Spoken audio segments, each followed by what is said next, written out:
God. Amen. Glory to God. Palakpakan natin ang Panginoon sa kanyang patuloy na pakikipisan sa atin. Amen. So, today we're going to continue our study on the book of James.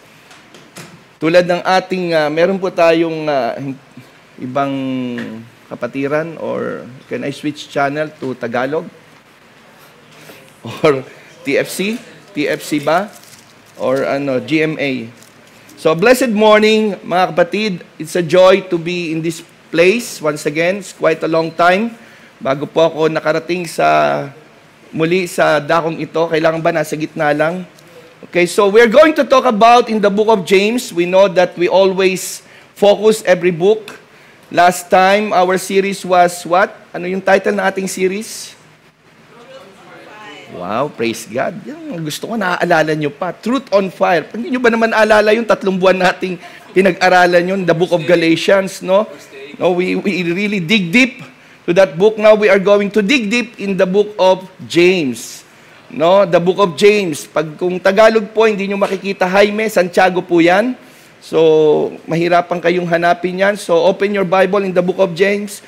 Put it there in chapter 2. Yan po yung pag-aaralan natin. We're going to have an overview of 13 verses, no, in the book of James. The title of this message this morning, we are now in the 3rd message, right? You are in the 3rd message. Together with us in Hawali, other centers are still in message number 2. So, we are going to study, and this series is entitled Genuine Faith Works. No, bakit kaya? Why genuine faith works? Because there are faith that is not genuine. Ganun lang kasimple yun. No? Maraming mga pananampalataya, what you call superficial. Ayan. No, that's why I like to quote this over and over again.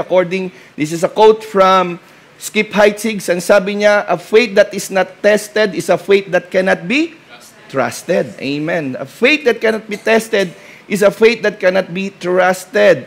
So, if your faith is tested, praise and thanks God. Amen? And if you stand the test of time, and you stay in the presence of God, then you may say that your faith is genuine. So, this morning, I would like to talk about on the subject of favoritism. Yan. May mga favorites ba kayo? So the title of this message is Beware of Personal Favoritism. Beware of Personal Favoritism. May mga paborito ba kayo, no, na tao? I'm not talking about food. I know we all have favorite food, no? But I'm talking about is that, do you have favorites, or are you biased? Yan. So, to just start or begin with this message, there are 2 things in which we can respond to people's behavior, or I would say there are 2 things in which we can handle people. It is either childish way or the mature way. But ayaw pong lumipat nito. Ayan. Okay. Childish or mature way. If someone shouts at you and you shout back, what are you? Childish. Amen. Tama po yun, no? No? Kung yung asawa mo, sinisigawan ka lagi, pero ikaw, you calmly correct your spouse, so masabi mo bang ikaw ay? Mature. Amen. On your way to the church, and somebody, while you are driving, somebody cuts you, okay, and then you follow that person, you came late to the church, you followed all over quiet, would you say you are childish or mature? Childish. I hope nobody says mature. No? Childish. Exactly. If you are bullied and you stand up in that bully and you conquer your fear, would you say you are mature or childish? Wala na sumagot. You're mature, of course, because you're dealing with fear. Amen? So there are 2 things in which we can handle people's behavior. or the way we can respond. So, how can you tell if a person grows up in faith? This is actually, the book of James is about Christian maturity. The book of James is so practical, mga kapatid, no? Kaya nga, we will go through this, and James gives us test on how we can see if we are already indeed mature in our faith. First, ang ating pinag-aralan, ano yung ating unang pinag-aralan? In chapter 1, persevering in trials. He gives us a test that how to handle trials, because trials will come to every Christian life. Amen? How do we handle trials? How do we perceive trials? Do we perceive trials as way of punishing us, na parang bang pinarurusahan tayo ng Diyos? Or when trials come, ano sabi ni James? What is the encouragement of James? He said, count it all joy. This is the test of our faith, because many Christians, when they go to trials, they turn their back to God and they clench their fists and complain to God. So we can say right away that that Christian is not yet mature, because he did not stand in the test of or in handling trials. And then James also gives us a test of how to handle temptations. Amen? Ang sabi niya ron sa chapter 1, God does not tempt, but tayo mismo yung nahuhulog sa temptasyon. And then he also give us how to handle the word. The second lesson last week, ano yung title natin? Respond by doing. Exactly. Doing, or how to handle the word of God. You know, I don't care if you have many Bibles. You may have NKJV. Ano bang translation meron kayo ang ginagamit nyo? NKJV, most of us, right? I have ESV, I have Tagalog Bible. Do you know that English alone have 900 translation? Meron siyang 900 translation, different kinds of translation, but ano yung gustong-gusto nyong ginagamit? What kind of translation? NIV, NKJV. But you know, there is one translation na dapat ginagamit nating lahat. Ang gusto kong translation, yung The Doers Translation. No, The Doers Translation. Because there's no virtue in owning the Bible. There's no virtue if you have all the Bible memorized from Revelation back to Genesis, or Genesis going to Revelation. There's no virtue on that if you will not apply the Word of God. Amen?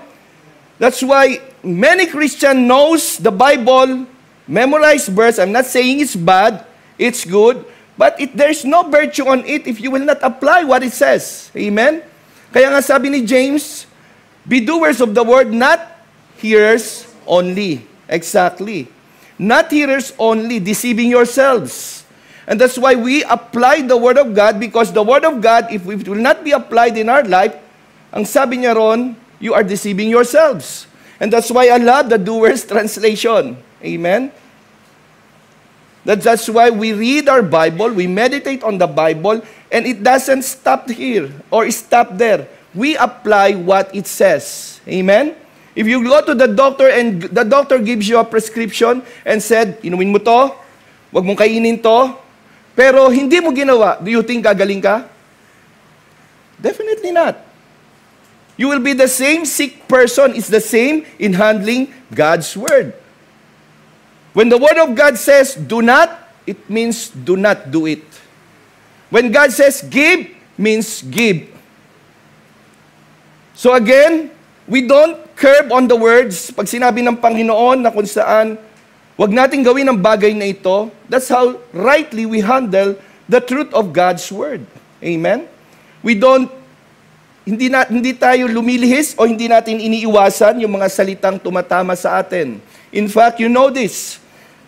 Hindi actually tayo nagbabasa ng Bible, kundi sa tuwing binabasa natin ang Bible, binabasa kung sino tayo. Amen? And that's why our life is transformed when we handle the Word of God rightly. And then today's message is that how to handle people. So we're going to look at that. Just a thought, you know, when we think about God, what is the most, I would say, attributes that you love about God? Kanina when I was praying in the pastoral prayer, I said the three O's. The three O's of God, the attributes, the character of God. He's omniscient, He's omnipresent, He is omnipresent. Omniscient, omnipresent, and omnipotent, all-powerful. And we know that. God is loving because that's who He is. He is love. God is compassionate. He loves you very much. He loves us very much, His children. He is good. He's merciful, isn't it? But you know what? And God is unchanging. That's what we call immutability. God is sovereign. God is almighty. God is, I would say, faithful. Yes, God is faithful. He never backs down on His promises. He fulfills His promise. But there is one word that most of us don't know about God. And that is, God is impartial. Amen? God is impartial. Deuteronomy 10:17 says, "For the Lord your God is God of gods and Lord of lords, the great God, mighty and awesome, who shows no partiality nor takes a bribe." 2 Chronicles chapter 19, verse 7, "Now therefore let the fear of the Lord be upon you. Take care and do it, for there is no iniquity with the Lord our God." Again, that word, no partiality nor taking bribes. And Peter understood this, though he was reluctant in coming to the house of Cornelius. When he saw that this is the word of Peter, he said, "Then Peter opened his mouth and said," there were Christian Jews there were Gentiles, and he perceived, he said, Peter opened his mouth and said, "In truth, I perceive that God shows no partiality," because they thought, Jews, that they're the only ones na sila lang yung maliligtas. Pero naunawaan ni Peter that God, sabi niya ran, "In every nation, whoever fears Him and works righteousness is accepted by God." The Bible presents numerous and stories that demonstrate that God is impartial. It means He is unfazed with human status. He's not impressed about your educational background. He's not impressed if you are a doctorate of any kind of career. He's not impressed of your jewelries or bank account. He's unfazed with the status of any human. He would not say, "Wow, that's my man." Although some in the Bible, like Job, if you will read, but God is impartial. He is unbiased. Hindi siya nagtatangi. Ayan. Examples include willingness to forgive. Like Jesus, we saw that also, that Jesus is impartial. Hindi siya nagtatangi. Hindi niya pinipili yung mayayaman. In fact, who is Jesus associated with most of His ministry? It's with the poor, the tax collector, the prostitutes. He shows His impartiality. He shows His compassion. Jesus' parable of the Good Samaritan in Luke chapter 10, verse 25 to 37 emphasizes that all people and our neighbors, that we should love them equally. God the Father shows no partiality. Jesus demonstrated that in His ministry. And if you will look, or if you will go to court, ano yung nakikita nyo? If you'll go to Supreme Courts, yan, anong tawag dyan? That's what you call Lady Justice. Lady Justice is a legal context. It represents the ideals of fairness and equality. The impartiality within justice system, that is what it connotes or it relates. But we know that most of the time, nababali yan, especially the rich. Yan yung magiging topic natin today. So why is it blindfolded? So that justice, wala siyang kinikilingan. That's why andyan yung timbangan. The woman holding scales and sword, each symbol holding a specific meaning. The blindfold signifies impartiality, the fairness of executing justice. The scale represents the weighing of evidence. And the sword symbolized the power and authority of the law. And that's why the Lord Jesus Christ says, I did not come to abolish the law, but to fulfill it. And that's why when we read the Word of God, we experience the very person of Jesus Christ because Jesus is the Word of God. He is the very Word of God. So this authority, this symbol, na tuwing pupunta tayo sa mga court justices, we expect that we will be treated fairly. Amen? Kahit sabi ko nga, hindi laging nangyayari ito. Madalas, lalo na sa ating judicial system, nababali itong tinatawag na fairness or real justice. Parents should have no favoritism, but some of us, I think, do. Sino ba yung mga parents dito? Taas ang kamay.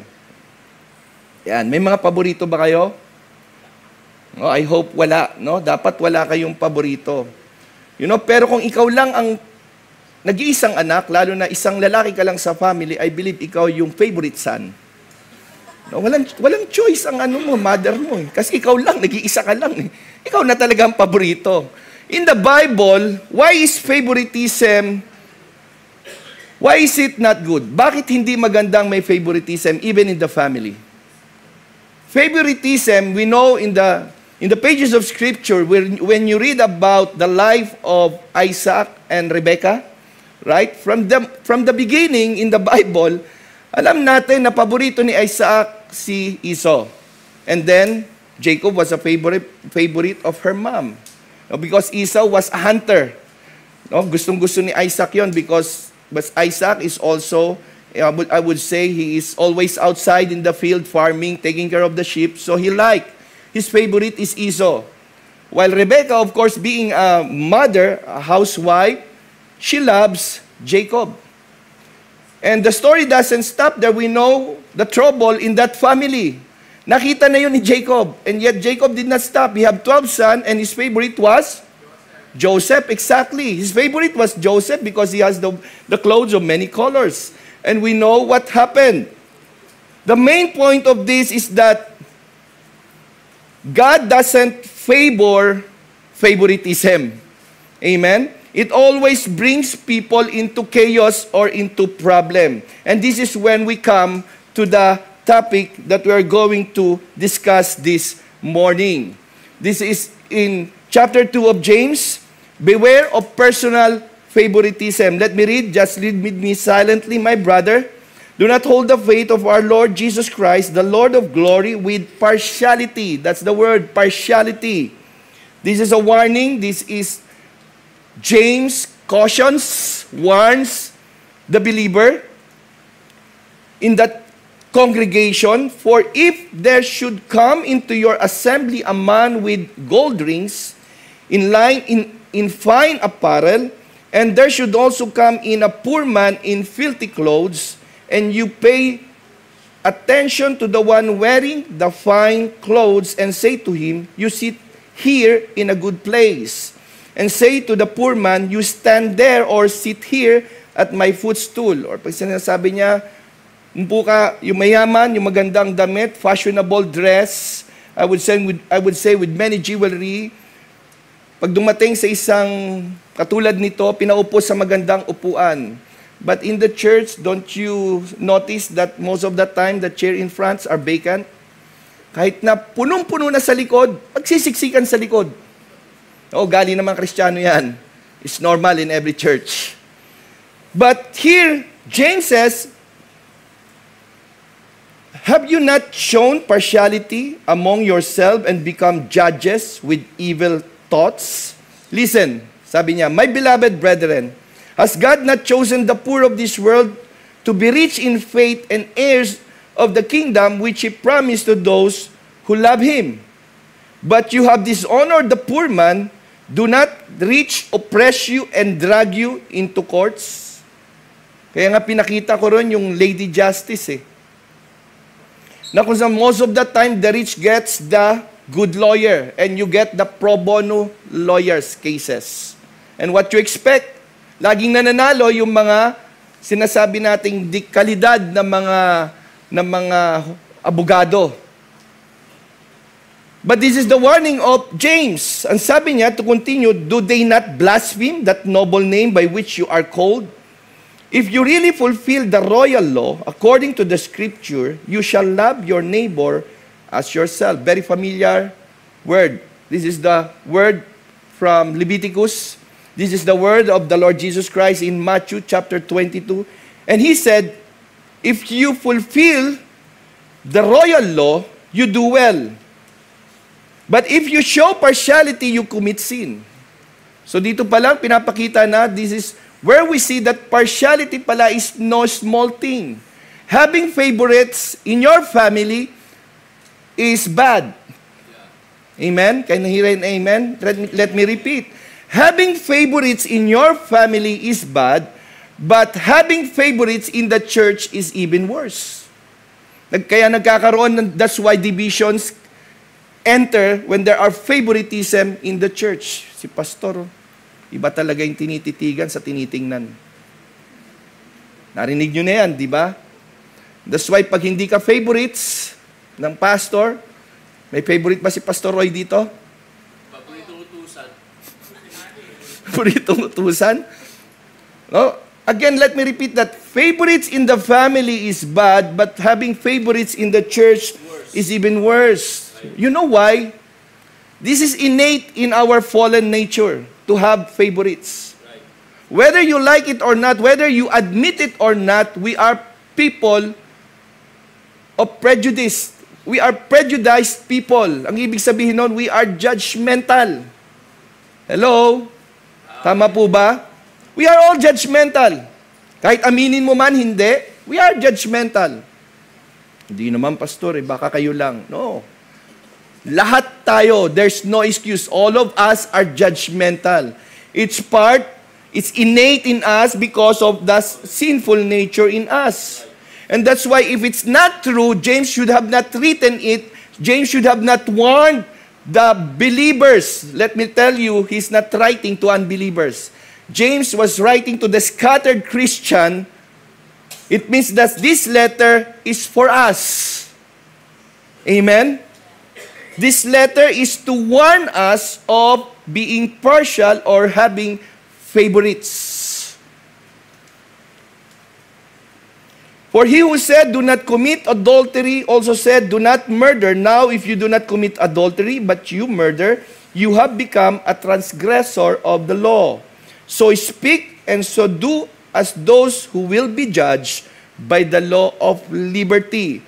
For judgment is without mercy to the one who has shown no mercy, but mercy triumphs over judgment. Let us pray. Father, in the name of Jesus, we thank you for your words. Lord, allow us to hear you. Lord, remove the earwax in our ears and allow us, Lord God, to receive our portion this morning. In Jesus' name I pray. Amen. D.A. Carson asked a few probing questions.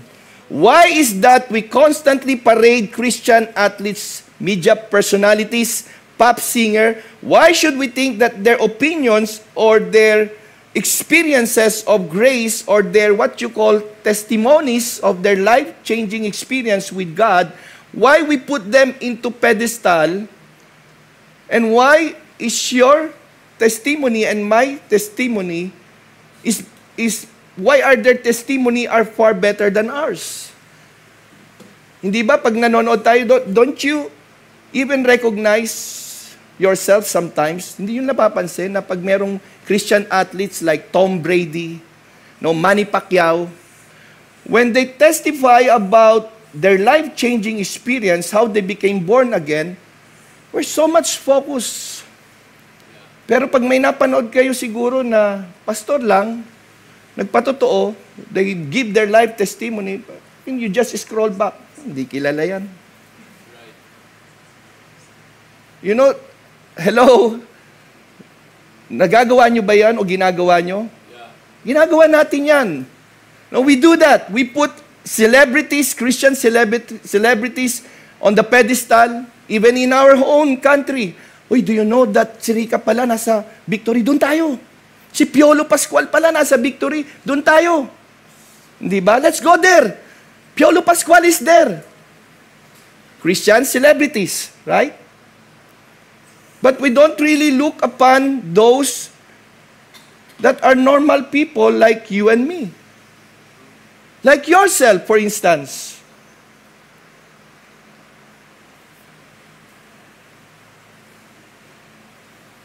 How lowly have we become?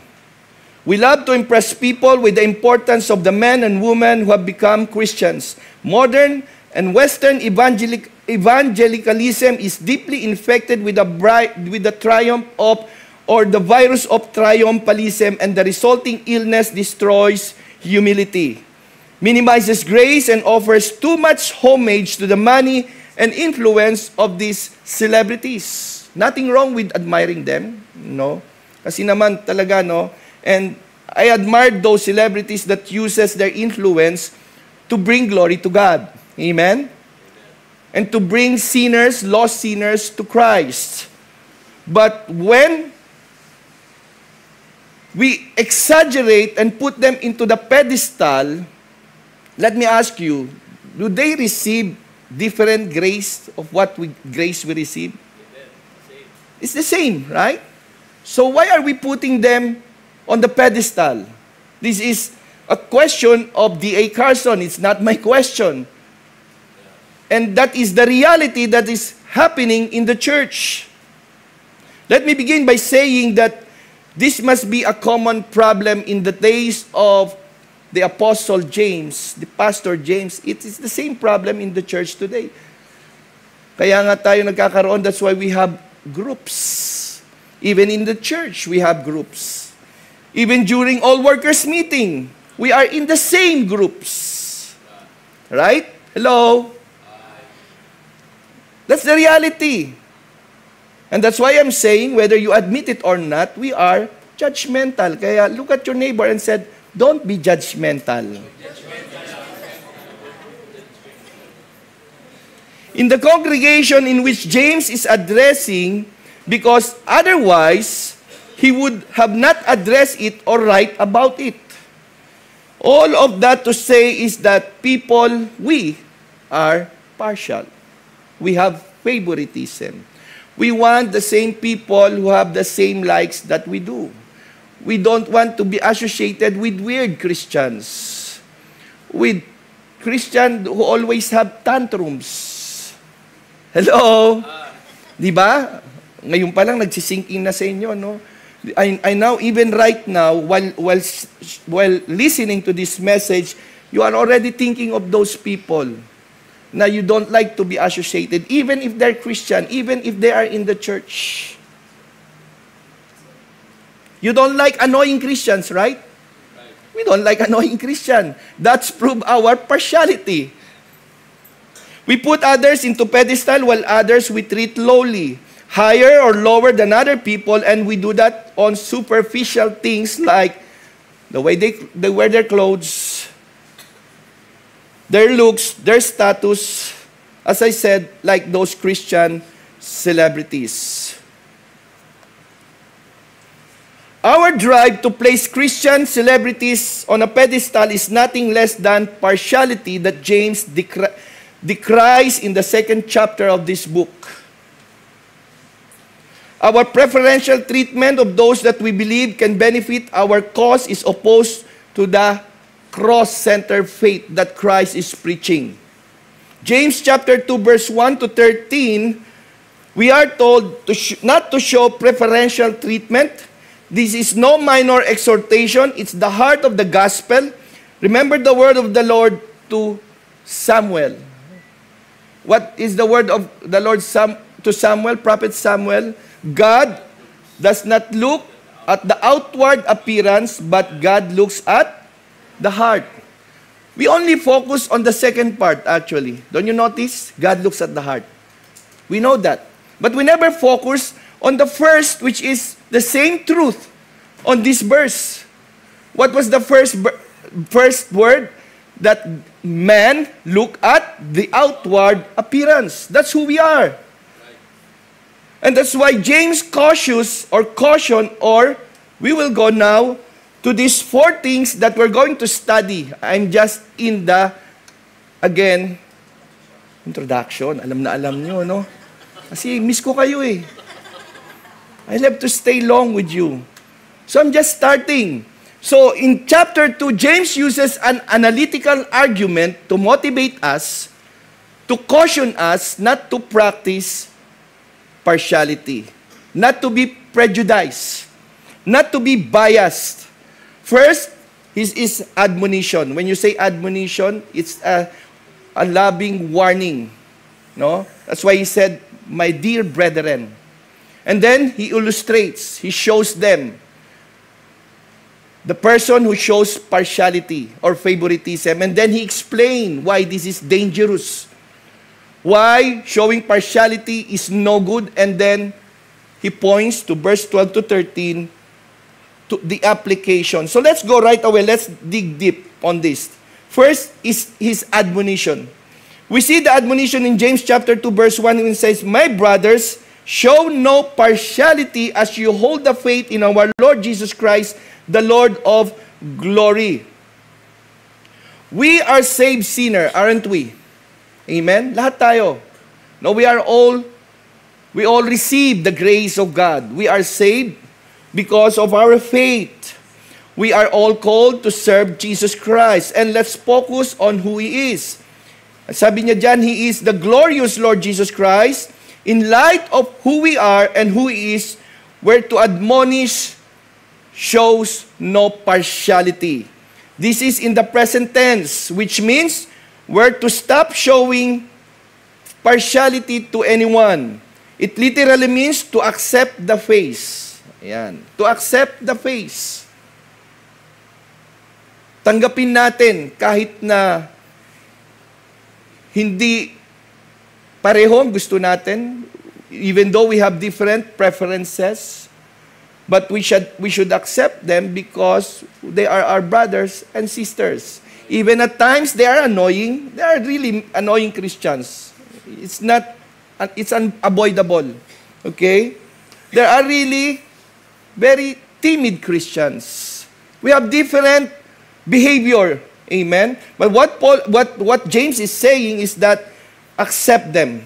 That's the literal meaning when he says show no partiality. It's the idea of turning towards the one and turning away from someone else based simply on outward appearance, economic status, skin color, or any kind of discrimination. Let's define some terms here. Pag sinabing what is favoritism? Favoritism means is giving an unfair preferential treatment to one person or group at the expense of another. And that's why in many companies, even here in Kuwait, if you are not white, you will be discriminated even though you have all the qualifications on that job, but because you are not European, you are not Western, you will not get the job. Tama po ba? Amen. This is very visible in many companies, not only here in Kuwait, but all over the world.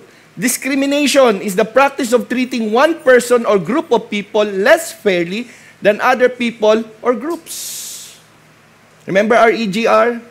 We call names on different races. I don't want to go there, you know that. Please don't practice that anymore. Even though you go to bus, I know, medyo talagang mabango sila, but mag-wear na lang kayo ng mask. Okay? Prejudice comes from the words prejudge and refer to discriminating against people solely on the basis of outward appearance or skin color. Racism, this is the sickness of modern society that we live in, is an explicit or implicit belief or practice that qualitatively distinguishes or values one race over other races. Is there a supreme race that God created? There is none. We are all equally created by God. Hallelujah. Amen. We all receive one Spirit. There is no super Christian. The Spirit, the Holy Spirit that I receive when I become born again is the same Spirit that dwells in you. Hallelujah.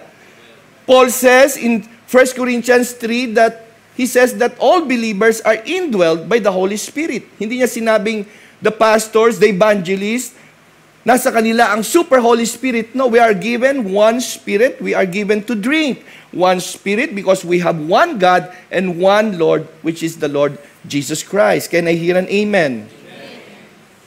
Warren Wiersbe nails it when he says, the way we behave towards people indicate what we really believe about God. As I said, God is impartial. Amen? He shows no favoritism, and therefore, as believers, we should do the same. It is because that's the character of God. That is the character of Jesus. That is what the Scripture is saying. That's why James said, show no partiality to anyone. If you want God's favor, don't treat people with favoritism. Come on, look at your neighbor and tell him and her, don't have favorites. So that's the first thing. He admonishes, he cautious, he warns the believers. Because again, this is no small matter. Parang sa atin, you know, sometimes we think as Christian, this is a small matter, having favorites. Well, clearly it states that when we have favorites, we are sinning against the very nature of God. Because as I said, we know that God is omnipresent. We know God is omniscient. We know God is all-powerful, all-loving, all-gracious, all-compassion, forgiving. But yet, sometimes we Christians could be the most unforgiving people on planet Earth. Do you know that? There are times that we are biased. There is a true story in the year 1775 when a farmer wants to check in a very fashionable hotel, I would say 5-star hotel, and that manager rejected the farmer because in his mind he thought that it will somehow tarnish the integrity of their hotel. So later on, he found out that it was Thomas Jefferson, the vice president at that time of John Adams. And when he knew that, he wrote a letter and he apologized and said, "Sir, please come back to our hotel. We will take care of you. We will put you on a suite." And yet, this is the reply of Thomas Jefferson. He said, "If the farmer is not welcome in your hotel, then you have no right to show hospitality to the Vice President of the United States of America." Ouch. There is one instance also. There's one poor lady, tarnished, yung kanyang damit, I would say ragged dress, and that lady wants to be in the church. But the usher in that church, which is like a mega church, says that, "Just pray, I think you are not for this church. Just pray that God would direct you to the right church where you should go." And after a month, she found that lady was taking care of the seat in the church like 2 blocks away from that place. And that lady asked the poor old lady, said, "Did God hear your prayer?" And she said, "Yes, actually, God answers my prayer." "What did he tell you?" He said that, "I've been trying to enter the church for 30 years, but I could not enter as well." So it comforts me to know that I'm not the only one. And then James goes to illustration.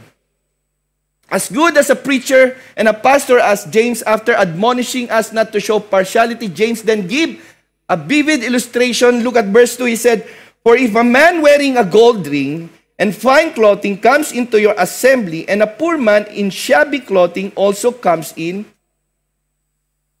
First truth that people, as I said, are naturally prejudiced.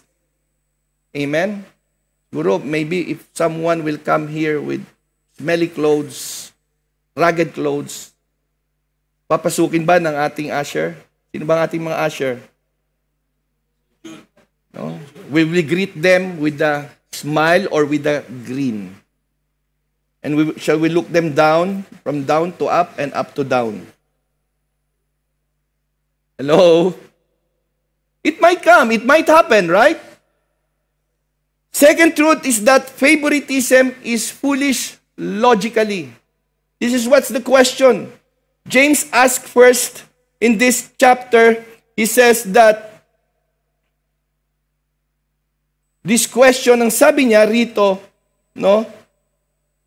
For if a man wearing gold ring and fine clothing comes into your assembly, and a poor man in shabby clothing also comes in, which one would you show hospitality or kindness?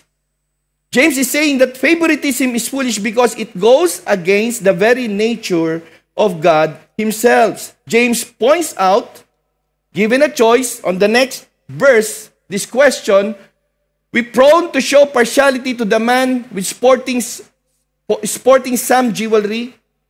Verse 3 uses the phrase, and if you pay attention, this is the word. When you say pay attention, to gaze upon, to look intently. It's easy to turn our attention away from the glory of the Lord to the material splendor of someone's clothing, car, or status. To finely dressed man would say, you sit here in good place, while you say to the poor man, you stand over there or sit down at my feet. The flashy guy gets the best seat, which in our case would be the softer seats in the middle. Praise God. We don't have softer seats. It's all hard. It's not shaking, right? Your seats here are not shaking. Come on, try to shake it. Stable. So, ibig sabihin, hindi matagal yung nagpipreach sa inyo. Most of house churches, if you sit in their chairs, is moving already. Go to Farwania. Before naman yon. Go to our house church in Hawali. Meron naman isa lang. Kasi talagang lumang-luma na. Sorry, Brother Raj. No? I could not say this English joke. No, they will not laugh. One pastor said about pride and prejudice, we were all made of dirt. There's white dirt, there's red dirt, there's yellow dirt, there's brown dirt, and there's black dirt. We all come from the place what we call dirt. From dust you came, from dust you shall return. Too many times we judge someone's character by their outward appearance, while forgetting that we are all smelly sinners. Amen? So the next time you will judge from the outward appearance of man, think that we also are smelly. That we are all sinners before God. Check out verse 4. Have you not made distinction? This is a question. This is a practical question of James. To the church, to the congregation that he's writing this letter to. He said, have you not then made distinctions or partiality or favoritism among yourselves and become judges with evil thoughts? Making distinctions has the idea of separating people into distinct categories. One reason they fawned over rich man is they thought he could increase their offerings or would do something special for them. Praise and thanks God. We are not like that here in GCI. Amen? Even the Lord Jesus showed example. Remember that rich young ruler? Did Jesus show preferences or partiality? Did Jesus run after that rich man when he asked, Master, what must I do to inherit eternal life? What was the answer of Jesus? Do the commandment or obey the commandment of God. And he said, from my childhood, I'm already doing it. That's good. You are near into the kingdom of God. Jesus says you are already inside. He said you are near the kingdom of God. But Jesus knew that he's very rich and he is actually holding on, or I would say, he is prioritizing, or his values are on his riches. And Jesus said, sell all your possession and give it to the poor. Did Jesus run after that rich man? No, he did not. You can see right away that Jesus shows no partiality because it is in the very nature of the Lord Jesus Christ. When we judge others, we have evil thoughts, which means we have rich, malignant, malicious, and wicked conclusions about that person or about that people. In giving the opening admonition of James and then moving to illustration next, James gives an explanation. Why is favoritism not good at all? In order to explain himself, James appealed to personal experience in verse 5 to 7, and then challenges us to let Scripture be our standard in verses 8 to 11. I finished this sermon 3 a.m. because until 1 o'clock, I was actually counseling a couple. The man here have an illicit affair with someone.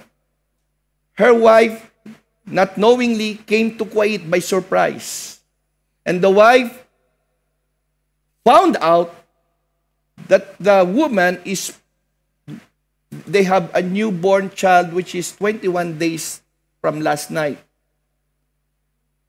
And the man was actually justifying his action with his wife.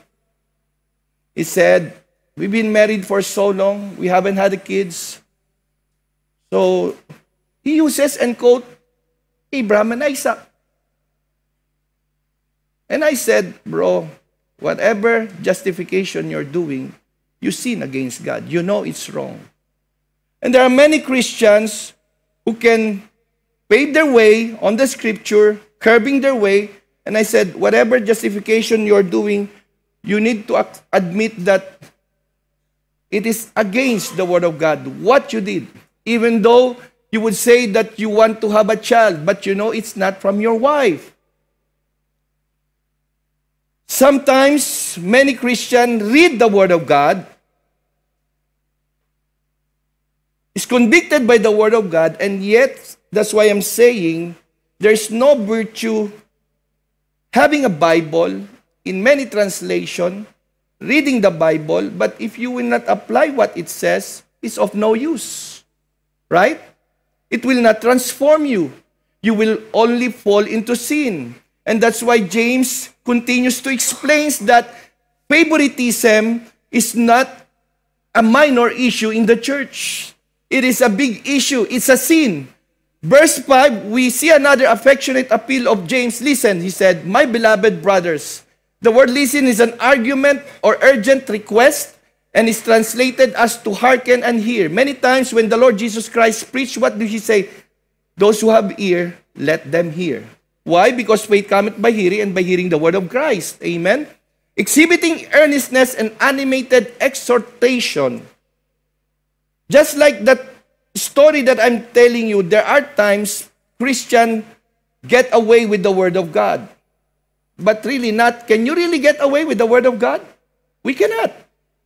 We knows what's in our heart. God knows if we are really, truly repenting, genuine repentance. I said, bro, you know, it's easy you can tell to your wife, you already repented. You can say that in words. But before you can have breakthrough, you must have true brokenness. You must really be sorry to what you did. And after that, counseling, doon palang umiyak yung lalaki. Because the final authority is the Word of God. Amen? And that's why James says that a man, when he sees himself in a mirror, and then when he turns his back, right away forgets who he is. The Word of God clearly mirrors the actions that we do. And yet, if we will not do what it says, again, over and over, you will hear this to me, it's of no use. That's why this is a plea, an urgent plea of James. After appealing to a personal experience, James now turns to Scripture. He said, let love be your law.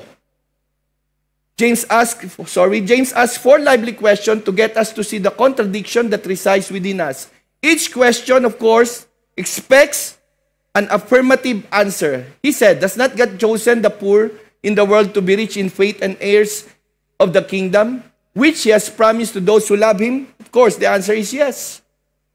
This is a rhetorical question of James to the believers. All this answerable by yes. Alam ng mga Kristiyano na tama naman yung sinasabi ni James. Are not the rich the one who oppress you, to bring you to court, to drag you in court? Yes. Are the ones who drag you into court, are they not the ones who blaspheme the honorable name by which you were called? Yes. Then why are you showing preferences to these people? This is the point of Pastor James. That's why he said, let Scripture be your standard. Let Scripture. Sometimes, just not to offend a fellow believer, again, as I said, sometimes we sugarcoat the Word of God. When God says it's forbidden, when God says do not, then you should not do it. James says, let law be your law. We see in verse 8, if you really fulfill the royal law, in fact, in other translation, it says the perfect law. Why is God's law perfect? Because it revives the soul. Hallelujah. And that's why we always encourage you, read the Word of God daily. Allow the Word of God to sink in our hearts. Don't just let it stay here. Tanggalin yung earwax. What's the earwax? What does it represent? Hindi nyo na matandaan? Last week lang yun Ano po? Filth. Amen. Filth. Earwax.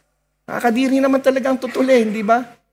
Kaya nga, all of us heard this nung tayo maliliit pa. Sabi ng nanay natin, hindi mo ako marinig. Ilang beses na kitang inutusan, ang laki na siguro ng tutuli ng tenga mo. It's the same with God. Why we cannot hear from God? Because of sin, of filth, of wickedness. That's why James said, rid yourself of this filth or this wickedness. Because the law of God is perfect, it revives the soul. It makes us back to the perfect law of liberty.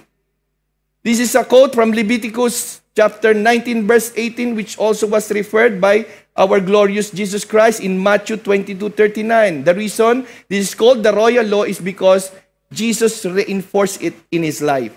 Hallelujah. When we follow the law of God, it always brings blessing, isn't it? Again, going back to that last night, I said, bro, look, you can justify your action. You might say somehow your wife pushed you to go to Kuwait. You never want to go to Kuwait. Sabi, pastor, kasi asawa ko, pinusya kong pumunta sa Kuwait. Somehow meron siyang point. But then again, I said, what does the Word of God said? Pastor, I sinned. That's it. Don't sugarcoat whatever don't justify, just admit what you did is wrong. That's what the Scripture says. Look at verse 9 and 11. But if you show partiality, you are committing sin. This is very clear in the voice or in the word of James. We tend to trivialize our own trespasses, thinking our sin don't smell as bad as the sin of others.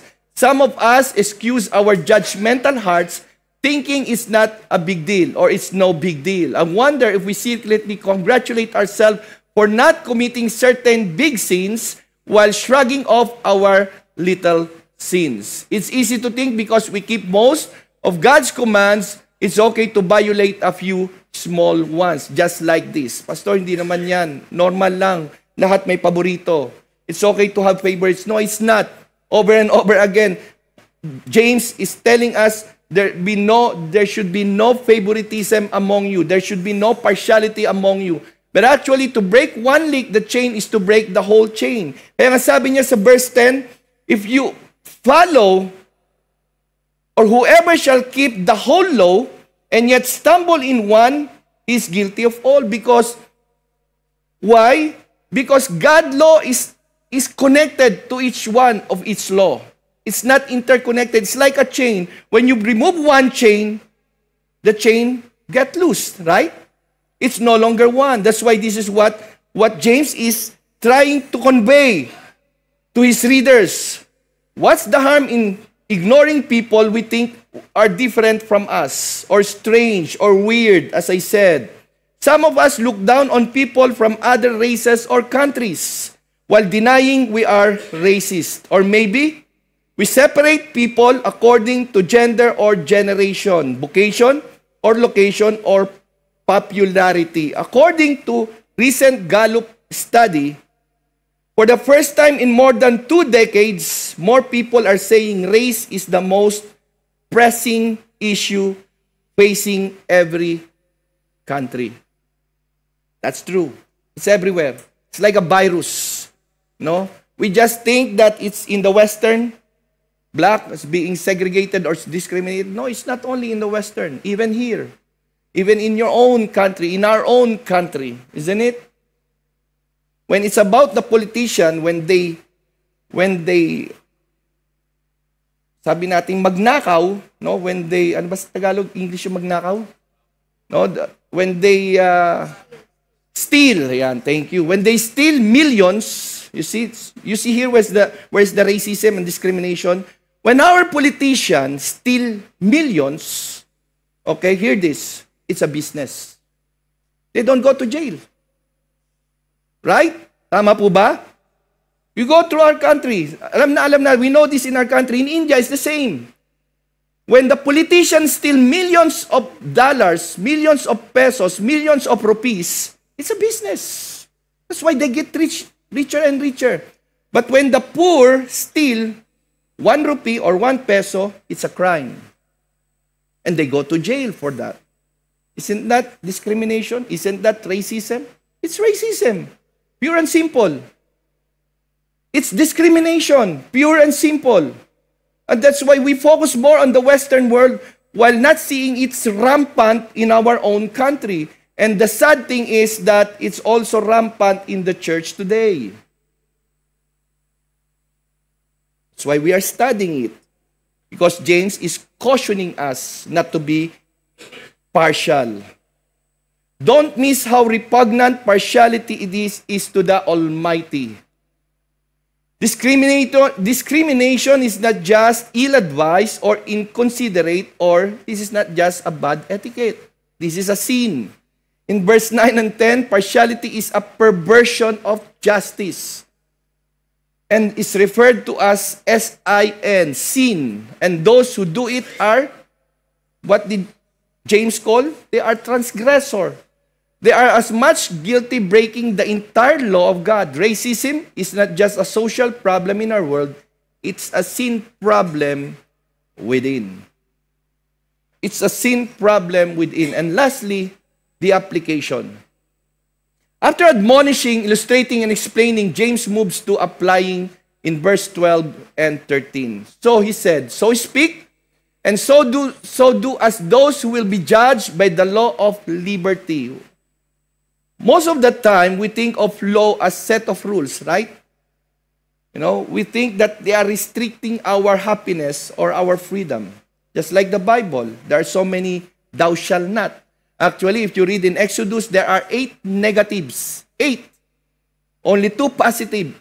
Thou shalt not steal, thou shalt not covet, thou shalt not have any other gods before me, thou shalt not steal your neighbor's property, and the many thou shalt not. We think that the law restricts us, but here it says law of liberty. In fact, the law of God, even the law of the land, set us in liberty. It makes us free. Let me give you a simple illustration. Those who are driving, there are speed limits, right? They said 80. You must do, again, what it says. Exactly. If it says 80, 80. If it says don't text while driving. Before, we do that all the time. I'm guilty of that. Now, there are cameras. No? And the violation, I believe, is 150 KD. You know? Will that make you free or imprisoned? You pay 150 KD. Do you like that? Of course, you will not do it.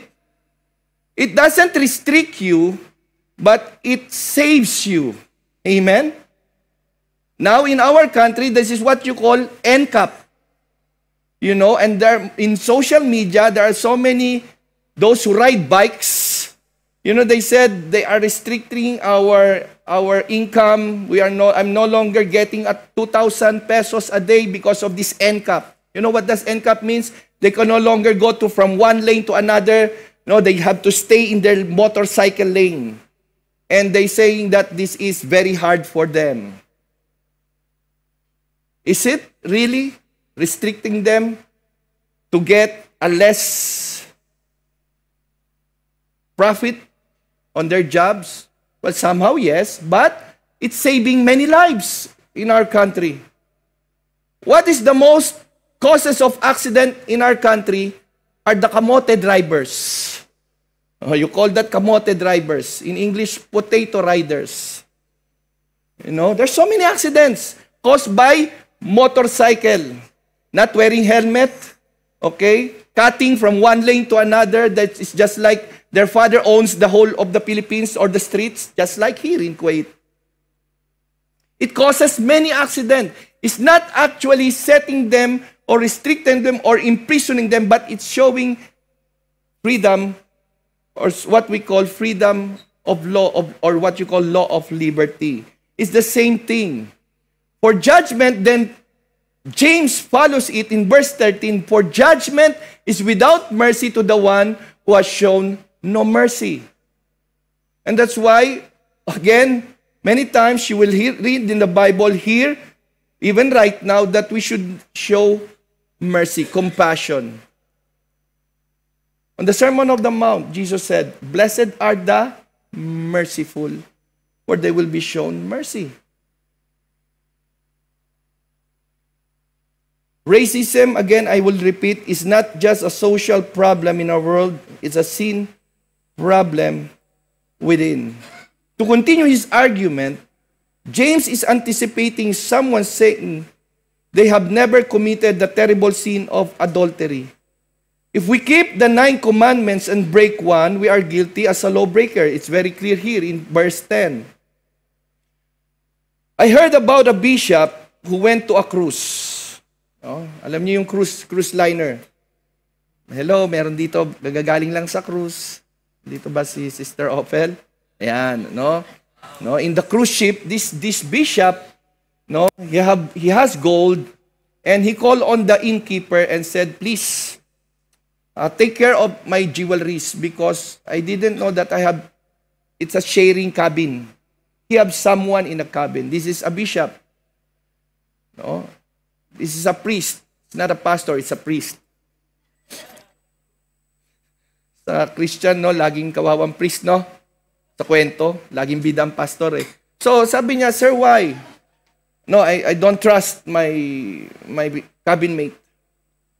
Well, it's all right, sir. I'll keep it because the other guy in your room did the same. I already have his jewelry in me and his wallet. Naunahan pala siya. That guy went in first to have his jewelry kept by the innkeeper. See, right? We have this tendency to judge right away, not thinking that other people already judge us as well.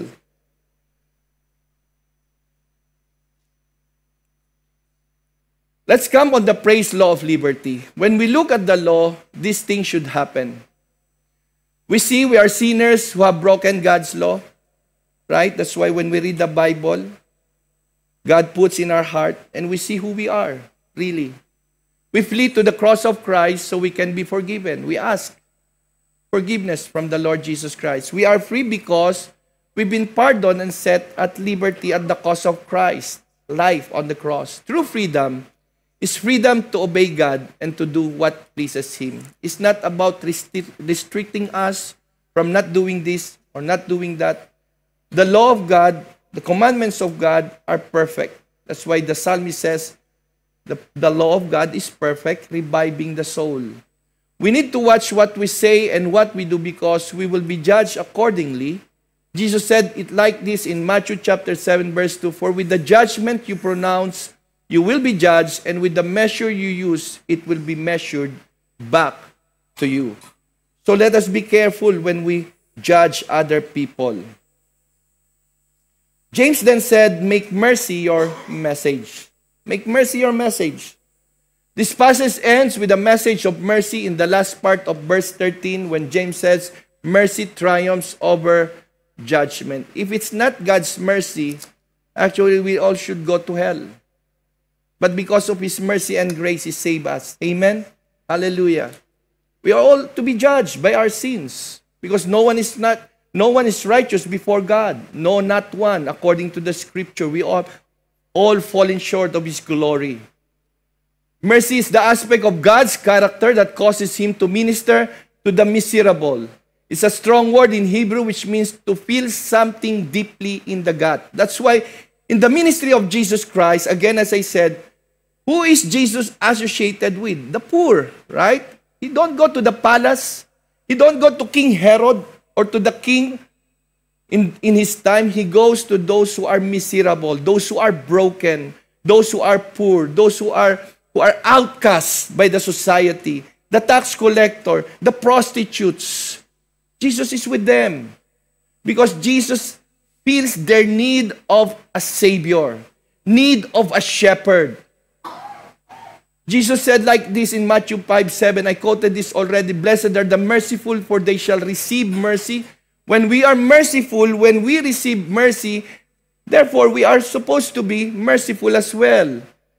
What we receive from God, mercy, therefore we should be merciful. We should also be forgiving. We should not withhold. If someone wronged us, forgive them. If someone offended us, forgive them. The bottom line, if you want God's favor, don't treat people with favoritism. Here are some ways, and I will end here. There are some ways we can get rid of partiality. Ponder this quote from Paul Tripp. We cannot grieve what we do not see. We cannot confess what we have not grieved. And we cannot turn from what we haven't confessed.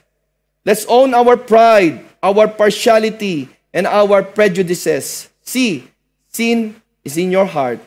Confess it and turn from it. No more, no longer, not here. Next, let's listen and love. Let's pray and go out of our way to connect with someone who looks differently this week. Ayan. I know, from the beginning, you already have some people you discriminate. May mga tao na po kayong, alam ko, in your heart, even right now, pag binabanggit or even naisip nyo bigla, no? Connect with them this week. Let's enter into awkward conversation by intentionally moving towards someone with a different background or skin color. Refuse to tell or listen to racial or ethnic jokes. Ayan, no? Mga Christians, do you know what is our favorite sports? Christians' favorite sports? Hindi naman basketball eh. Hindi rin badminton. No? Gossip. That's the number one Christian sport in the church. Refuse to tell or listen to racial or ethnic jokes. Grace must affect how we look at race. And then lastly, let's make our church ethnically and racially diverse and yet harmonious and united. Amen? We gather together no matter our skin color or background. Hallelujah. It's not supposed to be only Filipinos, right? We welcome everyone harmoniously, unitedly. We grow together because we can't grow alone, right? We cannot grow alone. Kahit na may nakainisan ka sa church, come to the church anyway. Alala ko 3 months ago, may kapatid na na-offend ng isang kapatid. Magkasama sila sa work, magkasama sila sa church. 6 weeks hindi nag-church. Kasi may naka-offend sa kanya sa church. Hello, normal, nangyayari, no? Don't be affected by prejudices. Because we cannot grow alone. Amen? We can never grow alone. We are better together. Amen? We give to each other because of what we've been given. And we go with the gospel to people who are different from us because the dividing wall of partiality and hostility has been knocked down by the cross of Christ. Kulang po yan. It's been knocked down by the cross of Christ. The only way any of these changes in our hearts and in our habits for favoritism to truly be rid of ourselves is to look on the cross of Christ. He died for all. He didn't just die for a few. Church, hindi lang namatay ang Panginoon sa Pilipino, sa American, sa Africans. He died for all. He did not look at some, but he said, Father, forgive them. including all humanity. Shows no partiality to anyone. That's the character of God. That's the character of Jesus Christ. And as believers, we must do the same as what Jesus examples in our life. Again, I may say, you might deny this, but then let me tell you, this is who we are in reality. Even born-again Christian, we song again and again, we are born again, praise and thanks God. If we are really born again, therefore it must manifest in our life.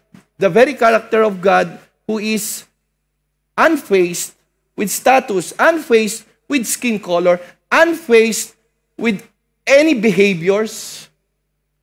Yes, there are many hard Christians to be with, but the admonishment of James is that show no partiality. Amen, church? Can we bow down our head? Father, in the name of Jesus, this is a timely message for all of us because there are times, indeed, we forget who we are. We are all sinners before you, O God. Sometimes we think ourselves highly than others. This is again a rebuke of Paul to other churches in Corinth. Lord, your commandment is to love one another, to forgive one another, to bear one another's burden, not to judge, not to be biased. But Lord, as Pastor James illustrates, and he gives us the way to apply this, is to accept everyone, even at times, unlovable people, even sometimes people in our church. We get offended and we harbor bitterness, hate, and anger. But Lord, thank you for your words. Thank you that once again you have reminded us, oh God, just like your heart, that we should be merciful, that we should be forgiving. Lord, thank you for teaching us, rebuking us. Thank you kung na-rebuke po kami today. Salamat po.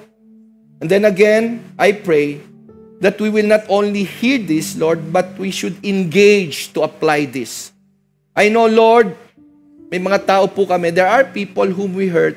There are people whom we discriminate. Maybe in the church, maybe at work, maybe in our families.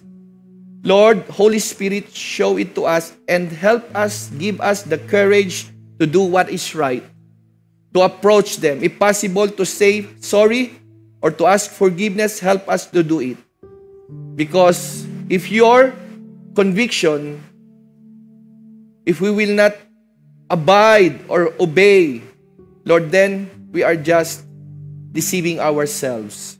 But Father, I pray that you will give us the courage to do what your word says. Thank you, Jesus, for your word. In your name we pray. Amen and amen.